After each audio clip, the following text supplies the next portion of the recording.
vigilantes or heroes?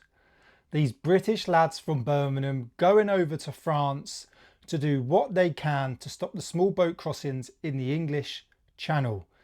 They're also going around the French beaches to find the boats, the engines that are hidden away in caches and destroying them to prevent even further crossings. They're also taking it into their own hands to go around and actually interview the migrants that are camped in France. Have a look at this. You have to pay money. Watch the keys. Yeah. Do you have to pay money to the big boss to get the boat? Yeah. How much is the big boat? What's the problem? No, we're good. Don't worry. We're good, man. We're good. Relax. Relax. We're good, man. We're good.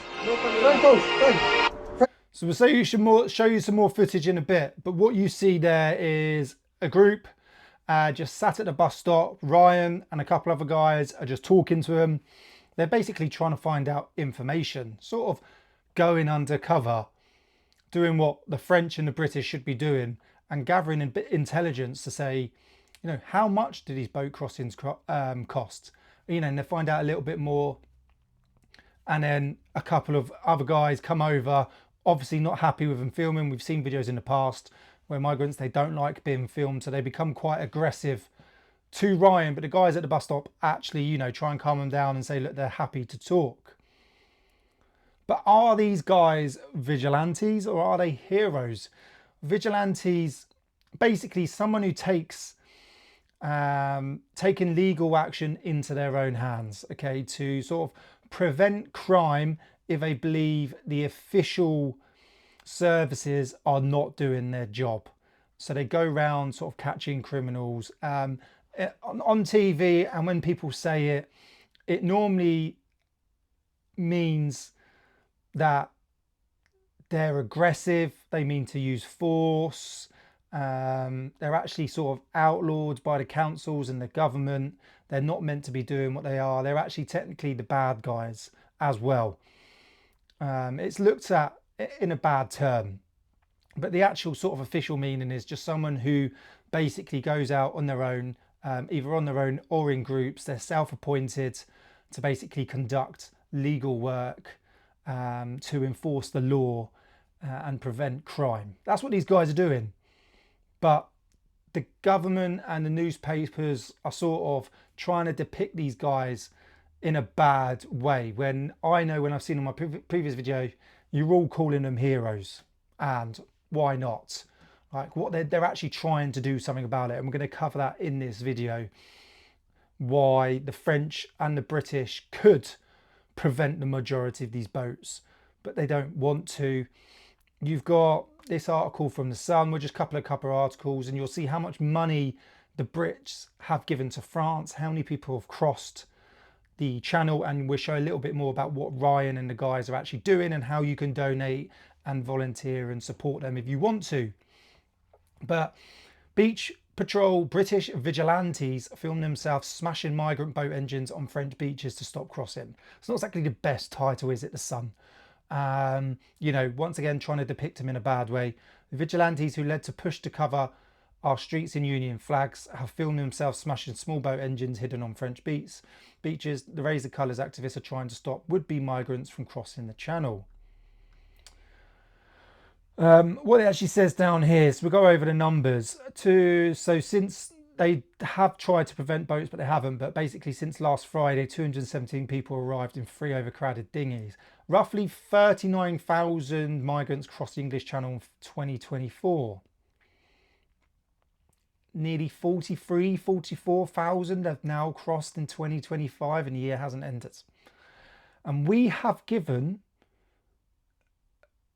Emmanuel Macron roughly £500 million to increase police services, technology, surveillance, drones to prevent these crossings, and the numbers have just gone up. The numbers have just gone up. Nearly £500 million. I have to say, the Express article is a little bit better. Flag vigilantes, you're not a vigilante for putting up a, like, this is ridiculous. Flag vigilantes.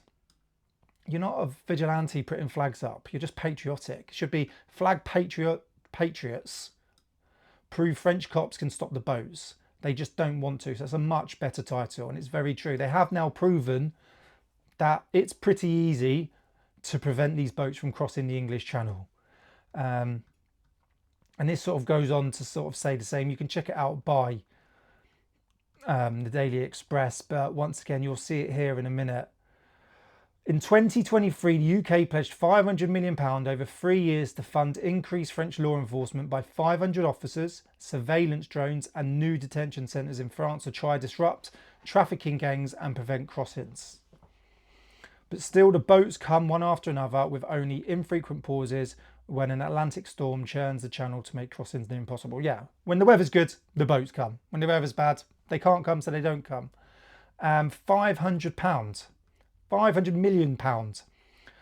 So this article is pretty good as well. So it comes down and says 37,000 people in 2024. We know that's nearly 43,309 people arrived in the UK so far this year, a 38% increase on last year. The majority of people between 2018 and 2024 are, by the way, this accounts for 70% of the arrivals.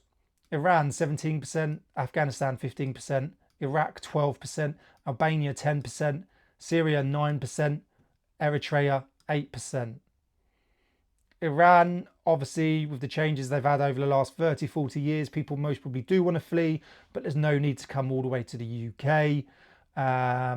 But it's not a war-torn country, but, you know, they do have, obviously, their issues going on. Afghanistan, with the Taliban rule, we actually got a lot of them out. Anyone, like the majority that have tied to the UK. Iraq actually is nowhere near as bad, and it's not classed as a hostile country anymore. It is developing.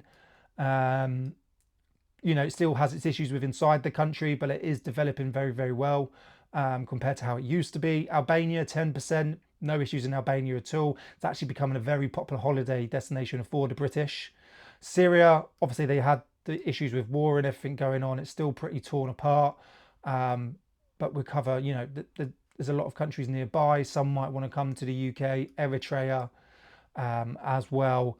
You know, this article does go on to say, look, these are the countries it has to go through, like Kosovo, North Macedonia, Greece, Italy, Croatia. They would have to come past France, you know, Slovenia, all the way to get to French, and then have to cross the English Channel to get to us. So, but back to the Raise the Colours. Before we start, it's raisethecolors-org.uk. For those that wanted to know on my previous video, I'll quickly show you the website here who wanted to donate. It's let's put a bit better picture up here. Here you go. This is their website. You can join the movement here. You can donate now for all those guys that were asking before. And then here's just some of the videos. Look at what they show here. So they actually get some aerial footage. Have a look at this. Hello everybody, it's Ryan again at raisethecolors.org.uk. As you can see the long queue here, queuing up for some food from the NGOs. You also see on the right hand side of this, we're just trying to show you the scale and the vast area and how planned, coordinated it is. This area is sectioned off for these guys. You can see the tracks and tunnels where there's been many tents and illegal migrating refugees over the summer period. It looks like these are the last few hundred now at the moment in this camp. This camp's predominantly Eritrean, Sudanese. It looks like there's somebody there praying, if you can see right in the middle of the shop. So that's obviously one of the videos just showing you. And what I like about this, they're being transparent with you, and people like you to be transparent. If people understand a little bit more of what's going on and see what you're doing and see what the situation is, they're actually more likely to listen to you and believe you. But the fact everything is always swept under the carpet, hidden away, behind closed doors, yeah, everything's really good, we're doing the best we can, but they don't actually show you the situation. As these guys are actually going out, you're like, this is what we're trying to deal with. This is what the French are trying to deal with, if they're actually trying to deal with anything. But this is what these are the camps we've got. This is how many people we've got, like how many illegal migrants we've currently got in France. You know, obviously we're trying to feed them just because of human rights and that.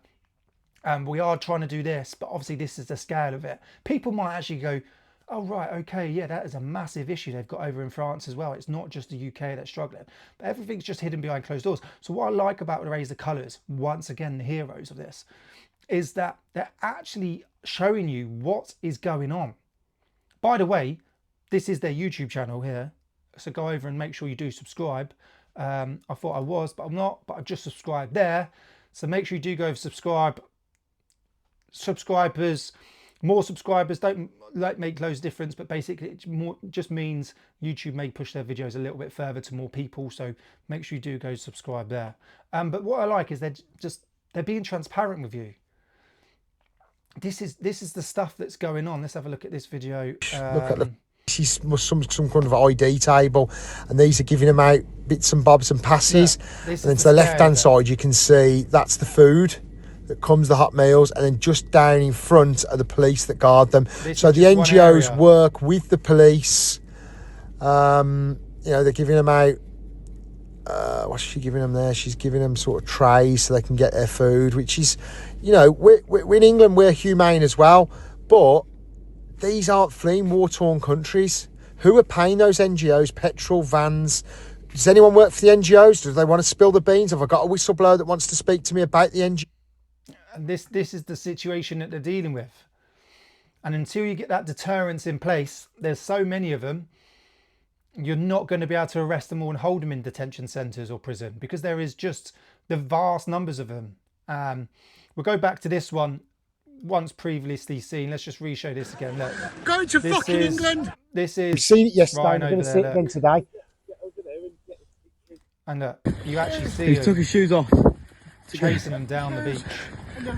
Like I said, heavy to raise the colours, you'll see the full video. Ryan actually gets in the water. There, look, and you can see it. So head over to Raise the Colours.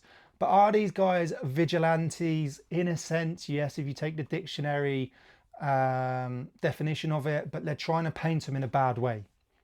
But they're not. Like, as long as these guys keep doing what they're doing, when you saw them at the bus stop talking to those migrants, we'll play that again. We'll play a little bit of again. Ryan just comes across really well, really friendly. As long as there's, you know. So when in England, we all learn you want to integrate in England. Want to go to England? So when we friendly, nice. Nice guys. If you're not nice, we don't want you in England.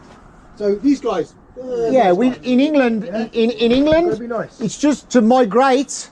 You have to be nice. Nice. There you go, Ryan, just trying to get the point that British culture, British traditions, we are nice people, we are humane. You've seen that when he talks about the food.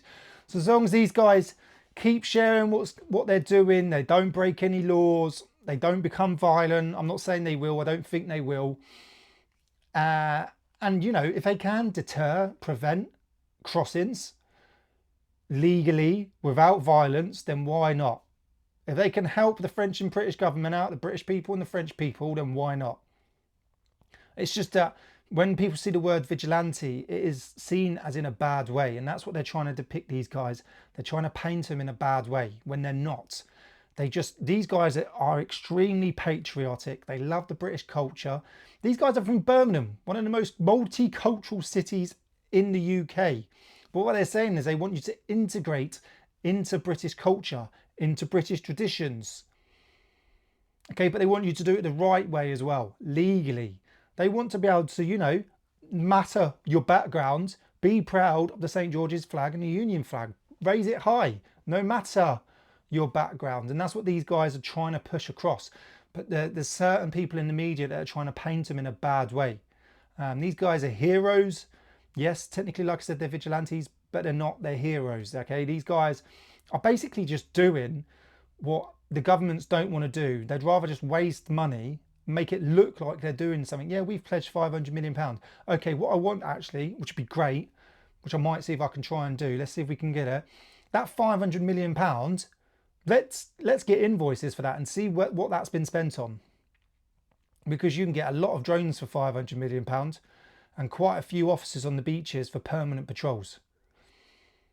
£500 million, you could do a lot with that. New vehicles, drones, officers, permanent patrol on the beaches. So yeah, that's where we're at. Vigilantes or heroes? We're going heroes, aren't we, guys? Comment below. Remember to head over to Combat Ready HQ. Check out our t-shirts. We've got some great designs, by the way. This is our Winged Reaper. Winged Reaper. You can wear the ethos and you can grab our bags of coffee as well. But head over to Raise the Colours as well. Thanks for watching and I'll see you soon.